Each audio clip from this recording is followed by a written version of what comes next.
Here we go.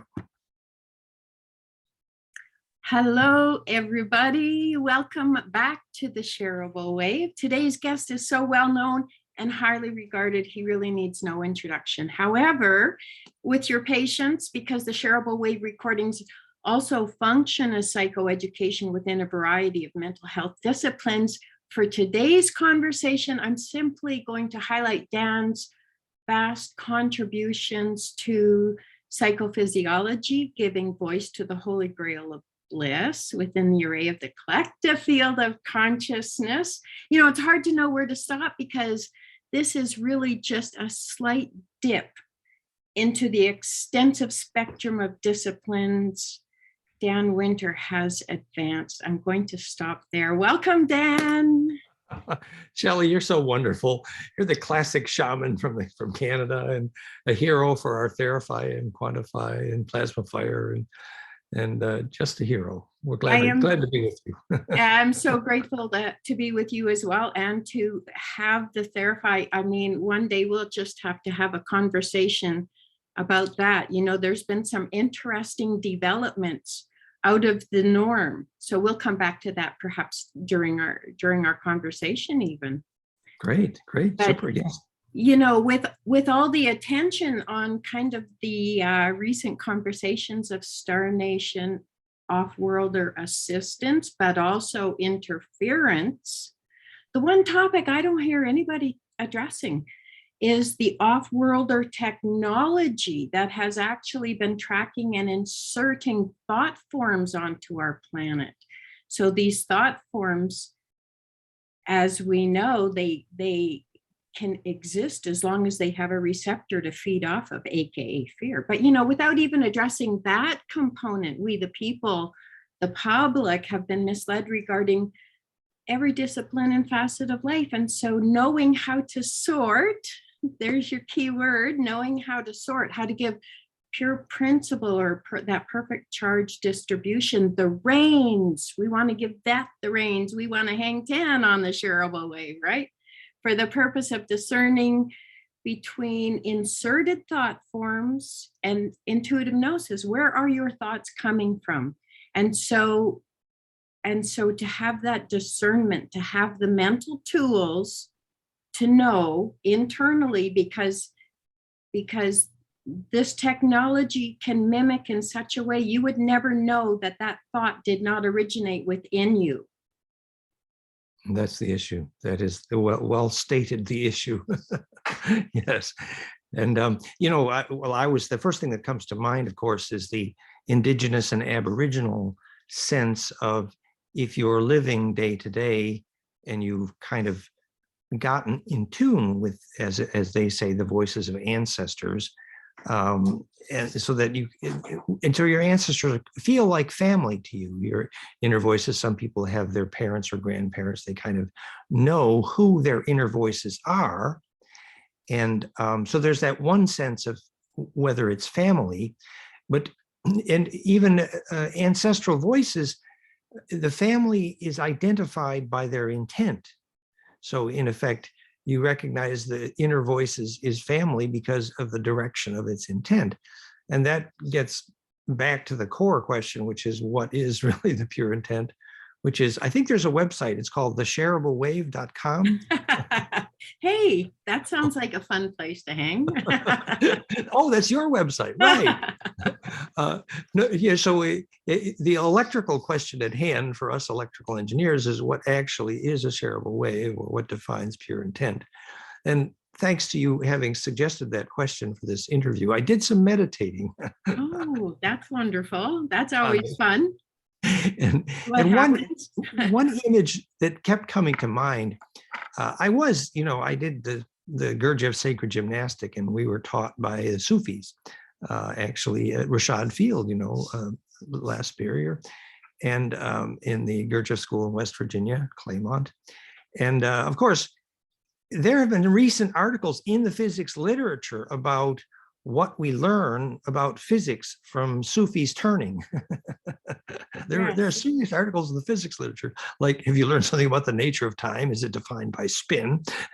But the core question about the shareable wave that I thought was a useful more than metaphor here was when the Sufi student, he bows to his master or his teacher and gets permission. Then you begin this dervish turning. And the turn is done in such a way that you track with your attention from your center of gravity to the Earth's center of gravity, and ultimately, hopefully, the sun's center of gravity. And we now know that what causes centers of gravity is exactly what causes conscious attention itself. Centripetal spin, fractal fields, etc.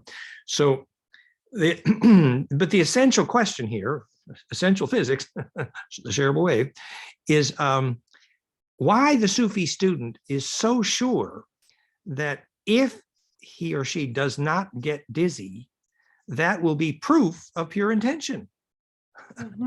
Now, how do electrical engineers deal with that, given the fact that it seems to be true? If the dervish is able to spin and not get dizzy, then he's proven to his master, I have pure intent, So to be able to keep referring one's attention to the center, it's very much like inhabiting a lightning bolt in the sense that, which is what Kundalini feels like, and Bliss, and pure intent, that what you're referring to is where all waves converge, the center of maximum pressure. And, we're all clear that when you have a Bliss experience, essentially what happens is you've got your attention to a place where you're inhabiting pure principle, sometimes called eureka, and which is when your hair stands up, you're inhabiting the place where waves have agreed, which is the shareable wave.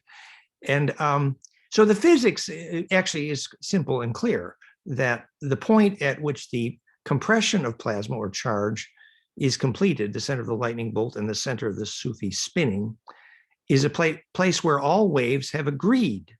What that means electrically is simple, that no wave gets through the center of pressure unless it has been locked into phase and therefore becomes constructive and not destructive interference. So that's a simple electrical physics, that if you can hold that lightning bolt in your attention where all the waves are converging, as the pressure builds in that lightning bolt, the spectral harmonic bandwidth increases, the number of dimensions present increases.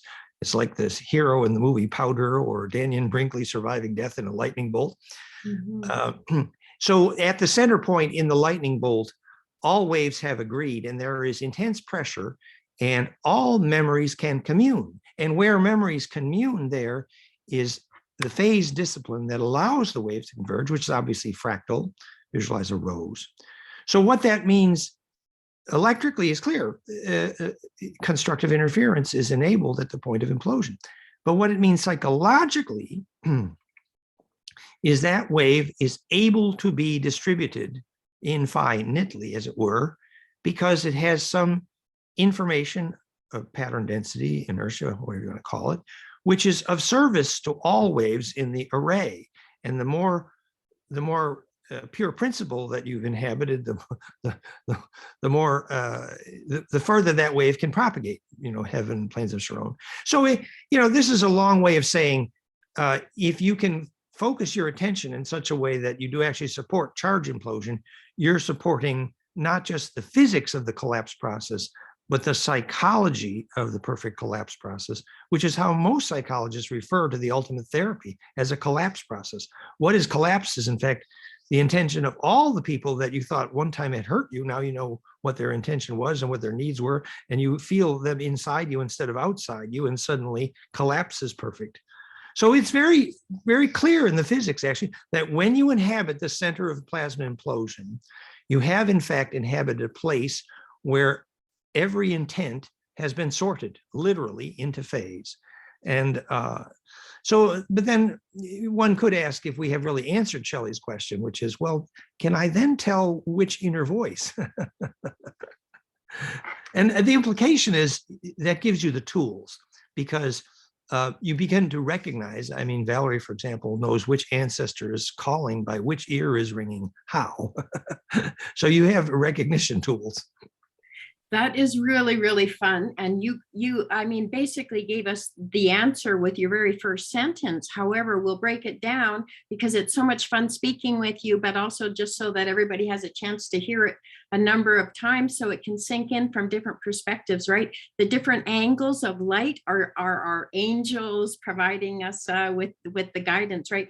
Your Sufi heart within heart, that's my absolute favorite graphic that you've done because that says it all right there. You see the insight. Okay, anyways, I won't go on there, but you know what you're saying, to apply intention to center where the waves converge. And we have, that is not only the tool, but this is actually our access point to the all that is, where we don't need time travel or paradoxical timelines, because that obviously cannot lead to coherence, right? I mean, that's not negentropic. That would not be leading to greater order to approach it that way. But yet we have it within the array, the fractal array, when we can be in the center where the waves converge as you describe it. There's a lot more, but this is actually, if we looked at the opposite side, describing the technology that these off-worlders have used to kind of feed and keep the chaos. You know, I can't even tell you what their objective is. I'm not even going to go there because who am I to say, you know, what they're up to? But I know the result of it. I've been there. I know the result of it. And it can be really a fine line. It's like that signal. They set up a resonance, right? It's like the bell. You hit the bell and then we create this resonance, or the singing bowls, the standing bell. We need, you said constructive interference. We need an interference point to stop that perpetual ringing that they have introduced. Really simply, they introduce it and then they sit back and watch all the circus, you know. It's true that's why Castaneda advised us to find the place of power, which we now know is the place of spin density in the room. That the more the spin dense, the more the magnetic line cross point, the more waves that are going to be sorted in that way. So if you had, for example, a sacred altar or a sacred ritual that you do, which you know brings you toward your bliss, that will help you sort in a moment of doubt for sure. In terms of the time travel or the time issue here, remember, it is really not confusing. Time is simply a name for rate of charge rotation and nothing more. Right. So the reason they say that time doesn't exist at the center of the spin, it's really not true. What exists at the center of all spins is all of time, in the sense that all rotations are embedded potentially. So when they say you're timeless there in the moment of bliss, actually it doesn't mean you're without spin. It's just that you're in literally the presence of all potential spins when you're at the absolute center of implosive rotation. So there's an ancient poem that was about where many paths and errands meet. Well, actually, where the many paths or errands are meeting is the center of implosion. And that is the name for the center of all timelines, because it's the center of all spin rotations. So what in physics is called entanglement, we now know is phase conjugation. And even conventional physics knows that entanglement is the key to action at a distance. Well, entanglement perfected is what conjugation, that implosion of fractality is. So that is about action at a distance because it enables inhabiting the array. Mm-hmm. Okay, so that then would allow me to tell you something. Recently in the Therify, one of my clients, the normal thing is anybody that comes in with addictions, you see the little entities like leaving. It might be just one, or there might be a whole bunch of them. But recently I had a client who had, we'll say, entities, not just thought forms. It was some kind of a life actually. And it wouldn't leave because it felt loved and useful to this person. And so it didn't want to leave. Normally they just leave. And so is there a transition of maybe that, in a really romanticized way of looking at it, we could say, oh, this is maybe something dark that wants to now turn to the light. I don't know, but I don't want to jump to conclusions, but it's an opportunity to run that past you. What do you think? I used to work with friends of and Ken Page, multidimensional cellular healing years ago, partner from Below, and he did a lot of the therapy on the hypnotized SSP experiencers at Montauk with another friend, Marcia Andriola. And one of the things he did with these entities that were present, and certainly people who have addiction are much more likely to have entities, plasma parasites, because addiction leads to holes in the aura and therefore astral hygiene problems and therefore entities present. And it's true in the Therify, if you can get to that point of charge, stillness, implosion, it is more likely that entities which are not really part of that soul will spin out literally. So that physics makes some sense. And by the way, Medrick, our people in Perpignan, say that Therify has been helpful for delivering stuck ghosts, actually. Yes, I see that. I see that regularly. And we think we understand that physics, that a stuck ghost is basically a plasma being that's been unable to get up the centripetal inertial escape velocity to inhabit the larger array. And so anything that is profoundly centripetal, like a place of power or someone in bliss or Therify, can help that plasma spirit gain the centripetal force they need then to implode into that array. Normally, successful death will be a bit of a black hole and will help you get into that array of ancestral memory or heaven or communion of saints, whatever you want to call it. However, when ghosts are stuck with some anger that wasn't compressible, then they need that little help. So, but then back to your question, Ken Page of multidimensional cellular healing, if he got an entity that didn't want to leave, I always used to joke with Marcia, who worked with him, my friend, that, oh, well, you guys are kick butt shamanic Ghostbusters, No, that's not what we're doing at all.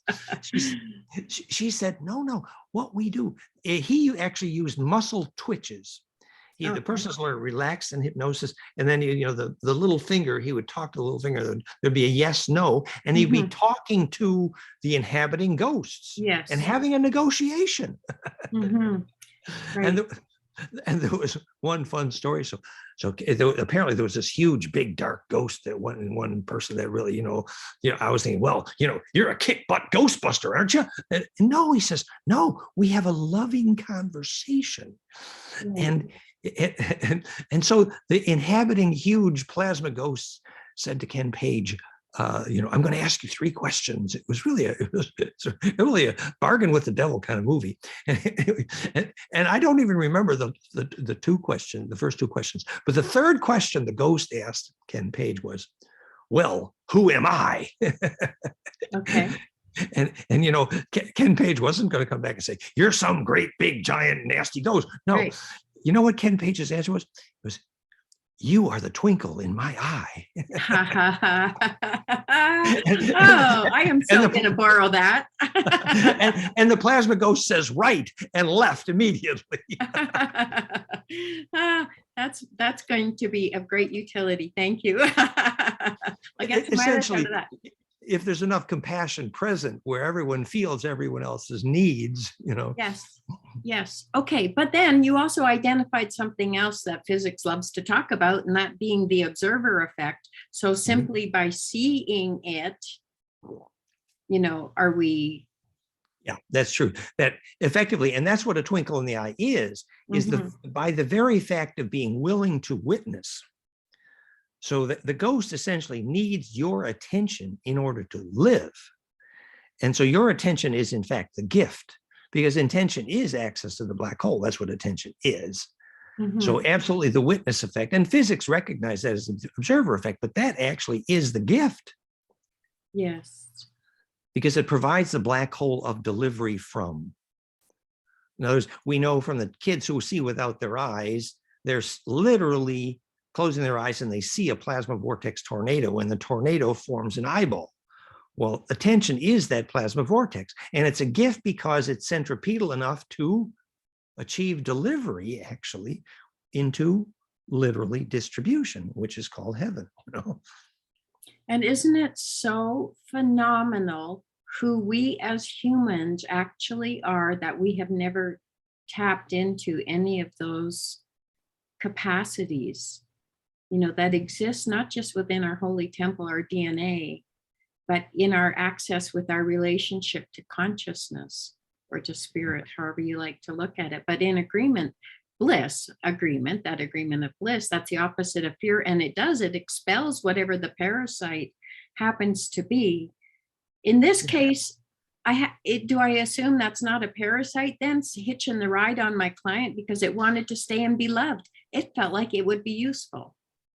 And the conversation could be that the ultimate form of love then would be to evolve into a larger array, potentially. Right. And once a glimpse of what that array felt like, that there's something even more fun, which is the larger array of the pure intention of the whole ancestor memory, which is really the fractal earth grid. So which is what we call heaven or communion of saints or ancestor memory. So in effect, the ability to inhabit that larger array occurs to that ghost at the moment when it can experience enough love, I suppose, quite literally. But on the other side of that, there is the physics that ultimately what sorts is the density of the bliss of the client themselves. So if they're able to hold their bliss perfectly, so presumably there was some symbiotic need still in that client, one would have to guess, and to find out what that was, because that would then keep that attraction probably. And I think it was his opportunity to expand and explore, and that's ultimately what he wanted to do anyways. But to feel into a bigger array, and to feel into a bigger array probably is going to be a lot easier if you're in a sacred forest and not in a metal city, because then the array is available. It's the old story, which is where the ancestors live. Right, but it's not like distortions where you can be close enough. It's either coherent or it's not coherent. I mean, we can get little glimmers maybe of the direction we're supposed to be going, but if it's not out, and the beautiful thing about this is, okay, if it's not perfectly coherent, it won't be infinite and eternal. Well, thank goodness all my stupidity things that I've done in the past aren't going to be infinite and eternal. I can let that go. But on the other side, that really compels us to be precise. Yes, and there Find is that center. Yes, and there is a limit to which, there's a concept in the Sufi or the woo-woo literature, I'm not sure which, called the bliss nini, which is someone who's addicted to their bliss process to the extent that, the tasting the sweet nectar has become addictive. Well, actually, the thing is, you go to your bliss and you sit in the middle of your plasma tornado until that point at which your intuition says, now go forth and sin no more, as opposed to staying in the center of your bliss, because actually if you stay in Kundalini too long, just like if you stay in the Theravai too long, you get dehydration and, ignition of the mineral to water bonds in the blood, and the symptoms of too much plasma density. So, we speak of bliss as something that would be without limit, but actually it's quite true that we have to do this gradually. Kundalini all at once is not good. And actually, when we used to do our shamanic rituals where a shaman would see through the heart of the sun, many, if not most, came back dizzy. Obviously, they weren't quite ready for the center of plasma yet. So do this gradually. It's more fun and safer. Yeah, and it a little bit reflects on the in-breath and the out-breath. And also you need to let it go in order to jump across that synapse and keep your travel, your journey going. And that's really important, to not feel like you have to be in that moment all the time. I mean, I don't think it's even possible, but nonetheless, I don't think it's even wise. You need to take what you've got and give it to the world. Let it go. That's right. Give it to the universe. Yes, that's right. In other words, if you had a taste of bliss, go forth and prove that you could share that before you can have any more. Yes. And part of what that means also is learn what grounding means, which is returning your reference into phase with, take a swim in the sacred water, whatever it is you do for earthing, the book. And that puts you back into phase with, and all grounding we know is access to fractality, which is imperfect at embedding. So learning how to ground is the way in which intense bliss will keep you in reference. Otherwise, intense bliss drives you nuts. Right, quickly. Yeah, so bliss being the fastest way to wellness, and that is where our aha eureka moments are. But now we're talking about being really lucid. It's not just lucid dreaming, it's lucid living, and Right. then we can explore these things. So I had some curious things with the lucid dreaming. Sometimes my mother and I would have the exact precise dream, but I would have a different outcome than she had. Now, I mean, I know in our life we have, or at least I've had multiple opportunities to what I know to be a ramp out. I can choose. I know it's coming up and I need to make the choice. Then it happens. And you literally kind of hit a bump and go through this ramp. I could have chose to leave, but so this lucidity that we are exploring really does have this overlaying of all the potentiality somehow, and what actually collapses in as our reality. Yeah. Thank goodness it was my version of the dream that happened, not hers. Well, but obviously you're so fortunate that you come from sort of a line of shaman or lucid or the wise witches or whatever. Right. And that's a wonderful gift. But the other thing is the core physics of what lucidity means, which it has to do with becoming in phase with the larger array and able to act on the leverage of the larger array. Practical example, when Freddie Silva proved that the core secret of the Templars was actually teaching a 3-day near-death experience.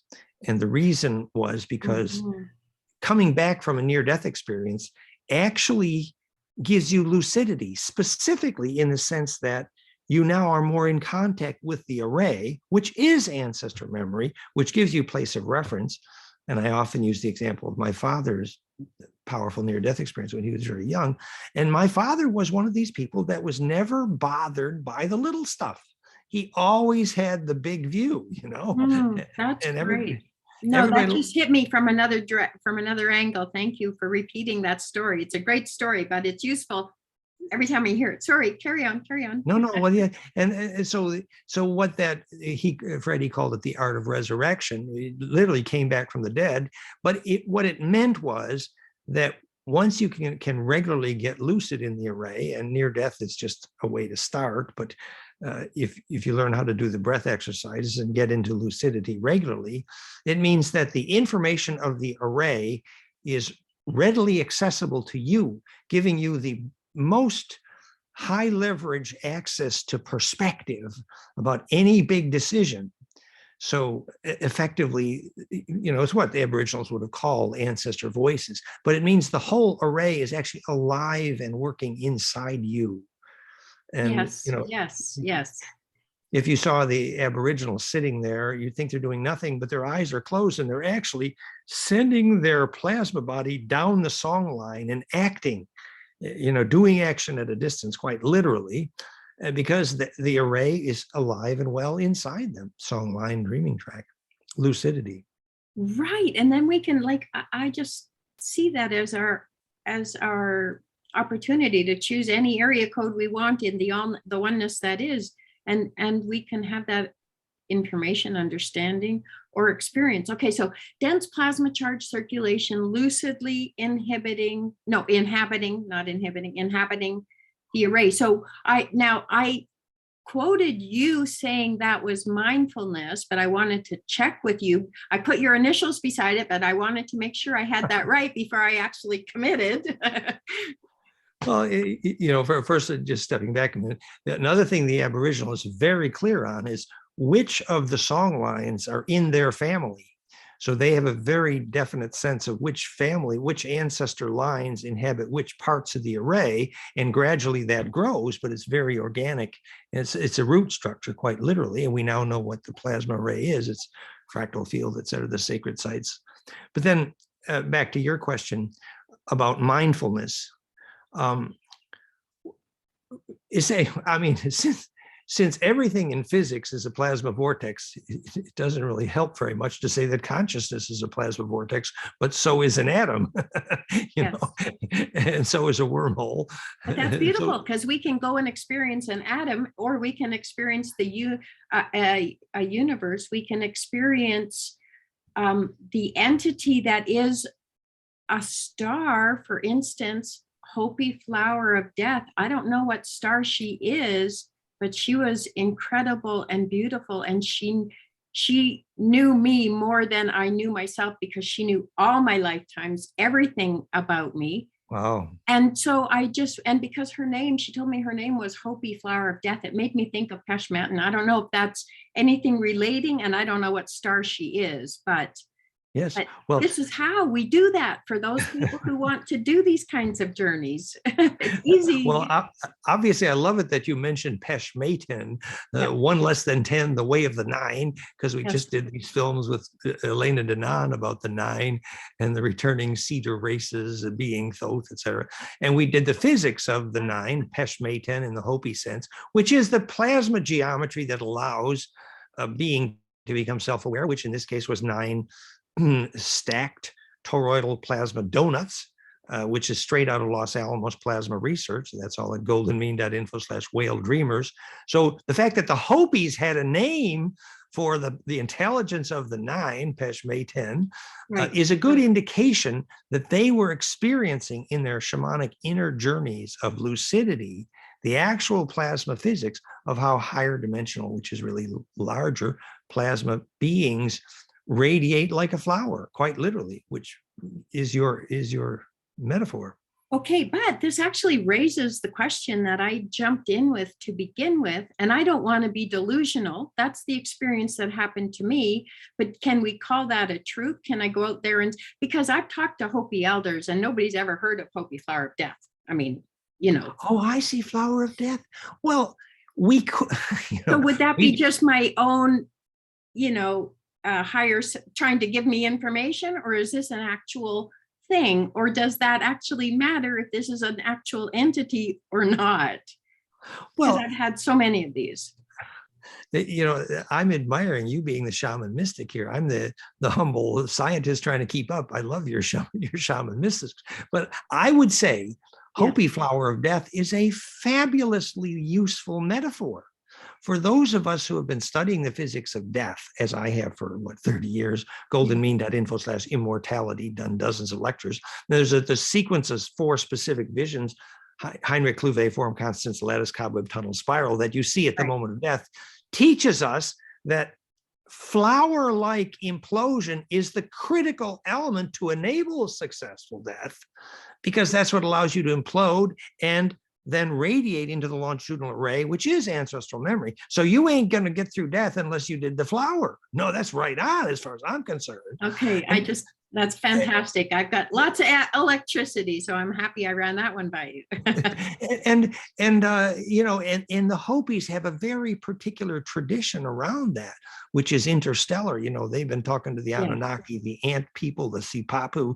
They've been there, and if they know who Peshmetin is, they know who a very large plasma intelligence is. The 9, which is literally Thoth, which is the returning cedar races. Meetings on Ganymede. I mean, that's big stuff. Okay, so let's just test this little water bit here, because I called in Thoth. I have no idea what I'm doing, okay? But at one point, this is years ago, I called in, I think, oh, this is a good idea. I'll call in Thoth.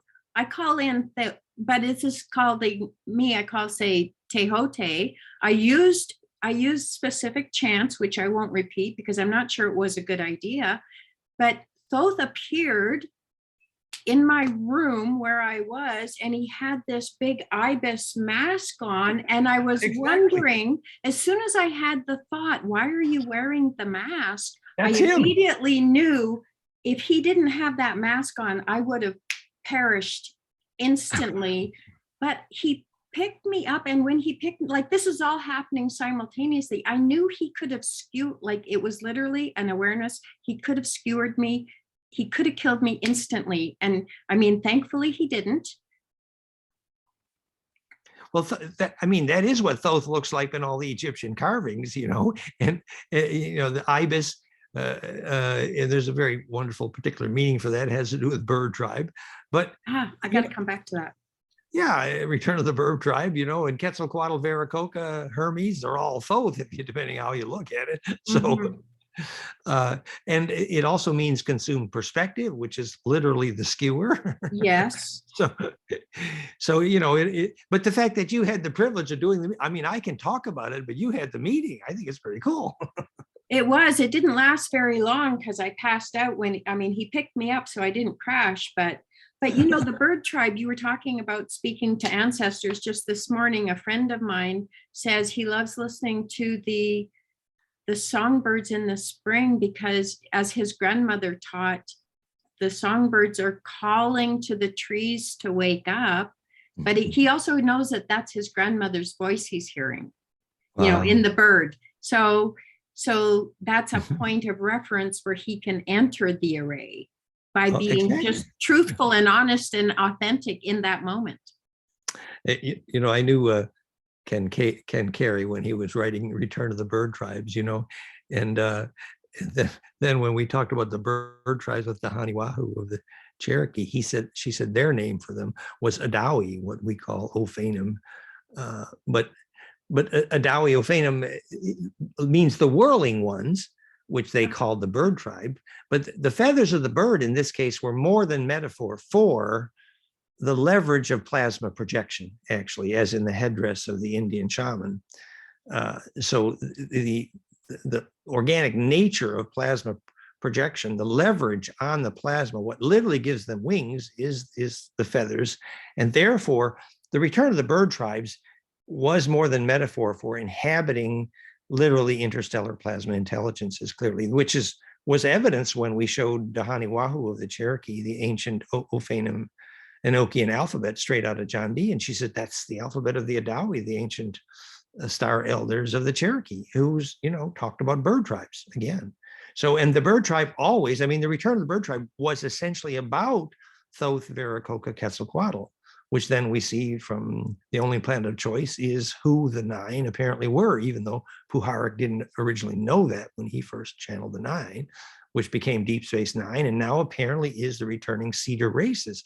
So this Thoth guy really gets around, and I think we might even be jealous about your having a meeting. Well, this Adawa, it's very similar. I don't know that it's the same, but Adawa, that to me, I always knew Adawa meant the sun. So that is a spinning plasma being, I suppose. Yes. Well, in that sense, Adawi as sun god, and we know that all of the ancient religions essentially were sun god religions. Osiris, Enki, basically wasn't able to restore the timing of the flooding of the Nile unless he inhabited the sun. And we know why, because it's the only plasma intelligence big enough to be a doorway in and out of here. So if you didn't grow up your plasma enough to inhabit the sun, as we've said many times, it means you haven't grown up. So the fact that every ancient religion was literally a sun god religion, especially including Christianity, is good physics, clearly. Okay, now, is it true resonance requires a closed system or a closed environment? This is kind of drawing on a bigger picture, and it a little bit maybe reflects on what we think Tesla and, well, if I just leave it there, and I was going to speak about John Trump, maybe in working with him, but you know what I'm getting at here, the resonance of a closed system, does that imply some of the rumors that we hear about prison planet Earth, for example? I'll give you an example. June 2nd, 2011, I had been compelled to run up to the loft with my binoculars and look at the sun setting. Now, nobody looks at the sun through binoculars. That's nuts. I had to do it. My gut I had to do this. it's like I had to see something. And one day, it was June 2nd, 2011, which turns out to be an important window of time. I see coming in this very large cosmic body. It's round, like you would think, like, I don't know what to tell you what it is. It was round, and it had 3 or 4 satellites kind of accompanying it. So if you think of a solar system, I'm not suggesting it was a solar system coming in, but I saw this thing coming in. And when I looked at it through the binoculars, I could see rings go. I could almost count how long it took for that ring to circumnavigate like the round body that it was. It was massive. And at that time, there were wildfires in Arizona and plus up north here in Alberta. And so, of course, the sky was all very, you know how it gets so cloudy and very red in the evening. And so, I mean, whatever I was seeing, though, it specifically had rings counter-rotating around it. It reminded me of the sonar, like the sound, obviously, the sonar kind of like they display it on signals that sonar, go out. And this was what actually John Trump or Tesla was working on in the radiation labs, was this radar systems. And so, using these arcing kind of generators at specific angles. And again, I know somewhere that the angle is so important. Well, Tesla started with a carbon arc, and the carbon arc had a particular electrical geometry, not unlike fullerene, which is a conjugator. So the wave function of the perfect arc is a square wave that's perfectly implosive, and that is a perfect container, what you would call a closed system. So if you want to make implosion happen, which you must if you are to inhabit a bigger array, you need to achieve perfected containment, which in physics is called four-wave mixing of phase conjugate optics. In Native American, it's called the sacred four directions, but it's the same physics. You need the perfect symmetry of arriving waves from opposing directions to create that implosion, which is the perfect container. And so that would be, yes. And here's tangled in double orgy, exactly. The vortex is kissing noses. So it is true that not only does resonance require containment, but actually all forms of implosion are basically examples of perfected containment, absolutely. And perfected containment is arriving from simultaneous outer directions at once, like four lasers. Yeah, so that sort of fits. And it's true that Tesla was working on that in terms of implosion. And the first nuclear device was called implosion for that reason. And critical mass is called implosion. And that's why nuclear critical mass is so dramatically reduced at Earth magnetic line cross points, as Kathy measured. So containment is what it's about, for sure. And then in terms of something arriving at the sun, it's true that the sun is most intelligent being around here, and it's constantly being fed and fed by, and there's a lot of traffic coming in and out of the sun. That's obviously true. And they call them sun cruisers in the, some of the physics literature. They see these craft coming in and out of the sun, but there's a lot of traffic in and out of the sun. And advanced beings that enter the sun, we know from having talked to advanced beings, they all experience entry into the heart of the sun as cool and inviting and as an eyeball. And that it's self-aware. And the Therapy is self-aware. Look, I can't tell you that I happen to be on the precise grid line that would make it really amped up. Yeah, that's right. But it is still self-aware, yeah, to whatever degree. It's a little plasma tornado that will wander around the room if the room is full of natural stuff. And eventually in the natural environment, it becomes like a pet puppy dog or a pet kitten, which decides to heal you by running its motor only if it likes you. and that's pretty much the Therapy plasma too, It's so beautiful. It really is like a little puppy, but I never want to call it a little puppy because it's so brilliant and wise. It has that desire to follow you and love you, but it's way too wise to call a little puppy. I don't know what to say about it, but it's an interesting analogy. But I think also that you've probably established quite a long-term relationship with that plasma puppy Yes. dog there. And so Yes. that gives your plasma puppy dog a lot more intelligence than most. Okay. I'm just guessing. And the other thing, just to be backing up about the heart of the sun, there's all this Anu geometry, the heart of the sun, the heart of the human, heart of hydrogen. But advanced beings tell us the heart of the sun is literally a stargate toward Andromeda, but it clearly is a stargate. Mm-hmm. Yes, and so are we saying that the Stargate is just a mechanical function, or is the Stargate a self-aware? No, Everything in consciousness could be self-aware, but sorry, go ahead. What were you going to say? Well, that's the whole story to the Maury about Deep Space Nine is you get in there and you think it's just a mechanism of transport. And then you find out that if you ain't the good guy and you jumped into the Stargate of Deep Space Nine, it spits you out because it didn't like you. So obviously that wormhole has intent. And Deep Space Nine, it could have intent, but just because you're not a match, it might expel you. That doesn't mean it was saying good guy, bad guy, you're out, you're in. Well, essentially, in practical terms, it means you're more likely to get dizzy going through a Stargate if your emotions are not compressible. Billy Myers knew that when they beamed him up, if he was angry that day, they had to beam him up in a different way, which was far more disturbing because compressibility is key. And when you use a very large Stargate, that's a big issue.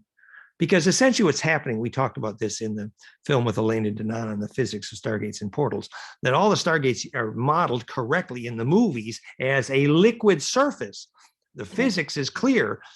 What's liquefied at that point by phase conjugation is the transverse mass of every atom in your body is imploded, liquefied, and propelled into a highly compressed longitudinal array, literally a wormhole, sometimes called Einstein-Rosen bridge, and that it only can emerge where there's a frequency match, literally IP addressing.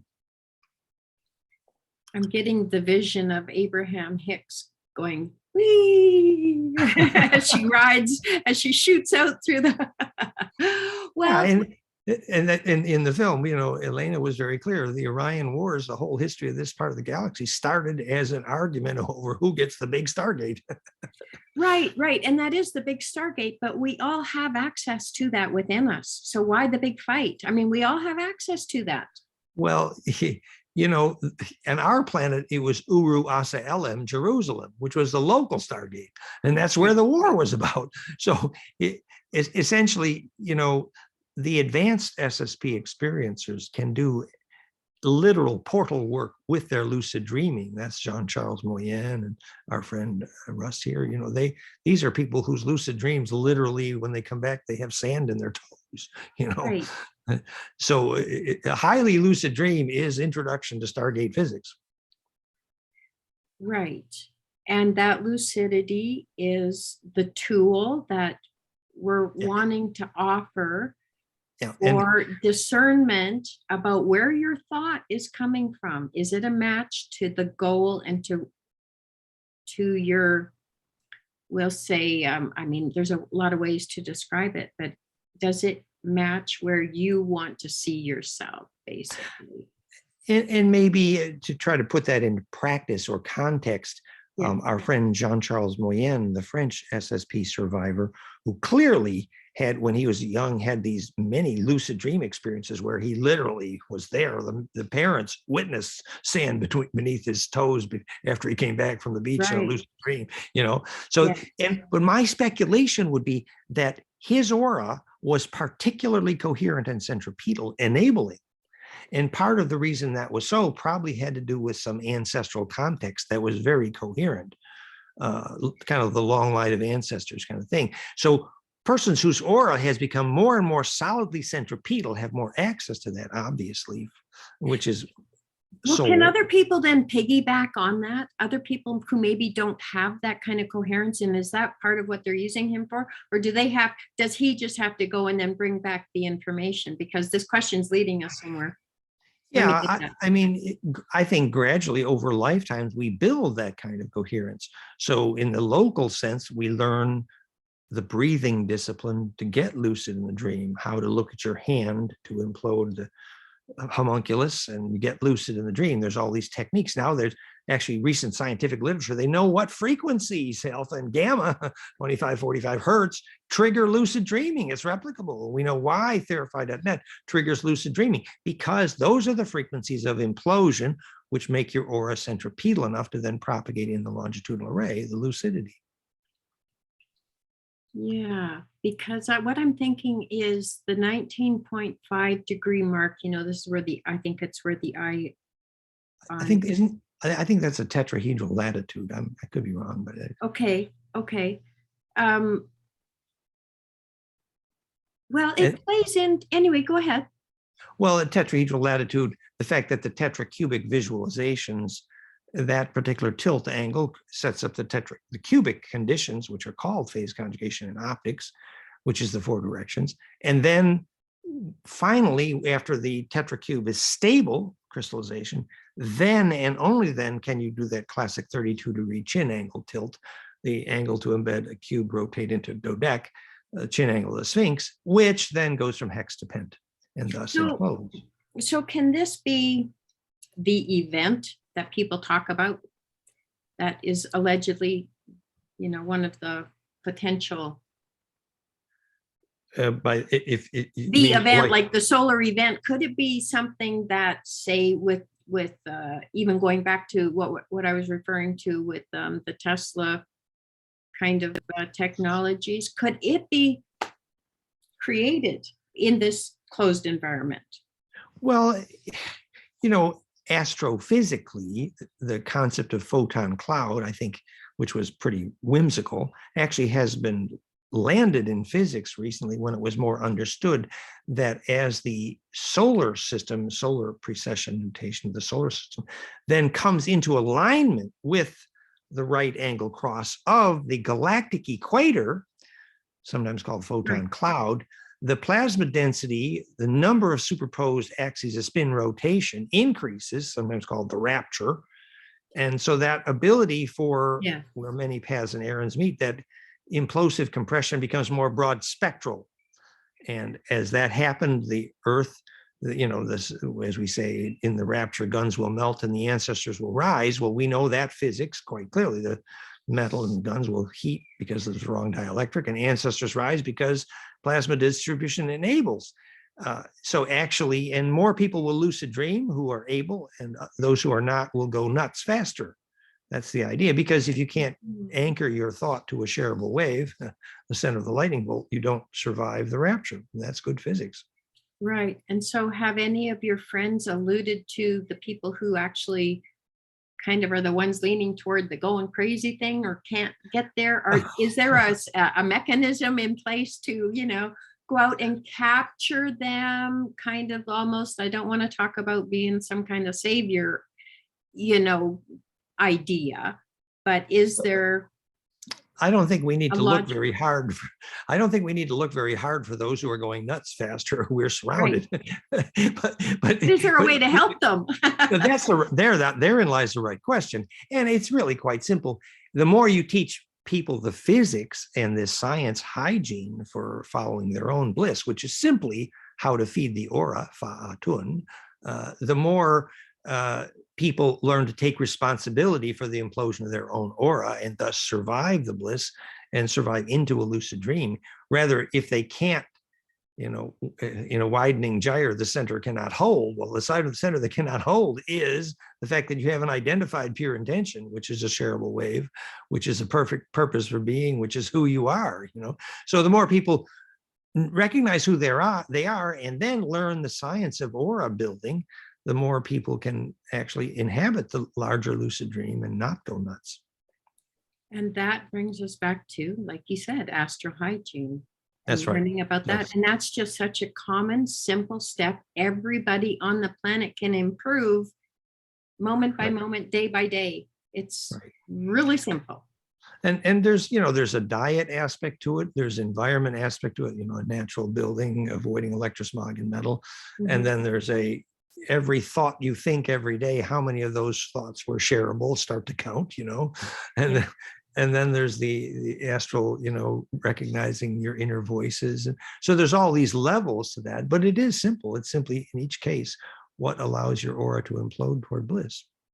Yeah, and the reward, all those reward molecules come charging in when you start to remember who you really are. Yeah, I mean, it's pretty easy. When yeah. your hair stands up, that's a good sign. Yeah. It's simple physics. And it works. Oh, that's so fantastic.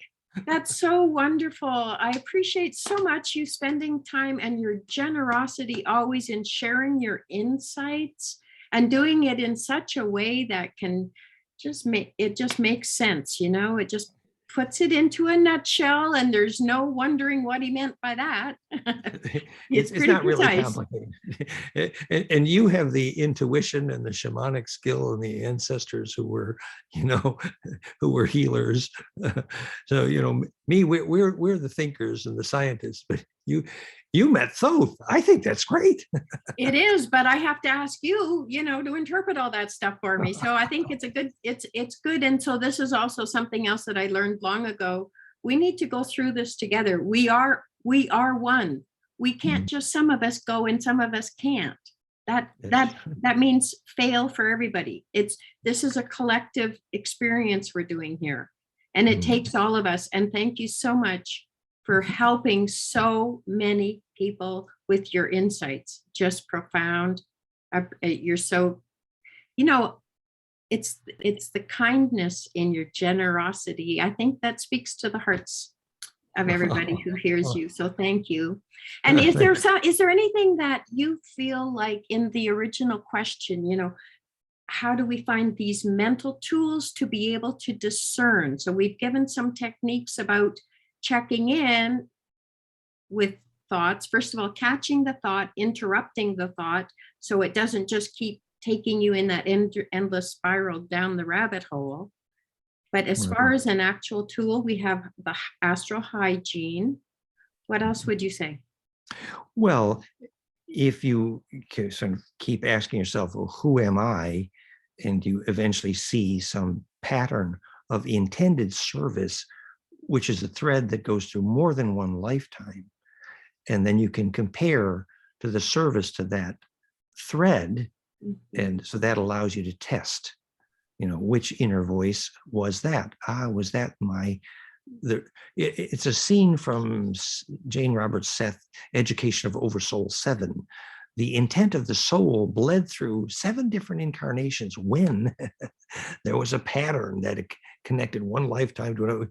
He saw a picture on a cave wall in South America, and suddenly that was a Templar glass cathedral window 500 years later, but the pattern bled through. And then he recognizes, oh, I incarnated all these times, and the intent of all the lifetimes converge. And sometimes the recognizing that thread of intent, which allows you to sort, is a matter of deeply asking yourself about the greatest yearning at the moment of death of your ancestors. That's good. As always, I'll be going back and reviewing this with a fine-tooth comb because you say so much in every sentence that it takes reviewing a few times to catch it all. Hopefully we now have the mental tools to sort, to give pure principle or that perfect charge distribution the reins to be our higher guidance, aka hanging 10 on the shareable wave. And inhabiting the lightning bolt of Bliss. Inhabiting the lightning bolt. Yeah, that's a ride. That's a fantastic ride. Okay, so let's talk about your websites. Just we can name a few that in particular, as it relates to ideas of mental health disciplines. And pure intention, yes. So the book on hygiene for young people, goldenmean.info/conscious kids, which is Implosion, Secret Science of Ecstasy and Immortality. That book is intended for young people on these questions of hygiene. The book on perception as implosion, fractalfield.com/conjugate perception, and of course, verify.net. And and Shelley's website, theshareablewave.com. Thank you, Yeah. Shelley. It's been Thank fun. you so much. And is there anything you want to wrap up with? Well, you are the twinkle in my eye. Love it. And I'm planning to stay there. Thank you, Dan, for your kindness, your generosity, and sharing your insights. For in them, we see who we really are and what we can really be. So thank you. Exactly. Blessings, Shelley. Love you. Take care. Bye, everybody. See ya. See you. Bye.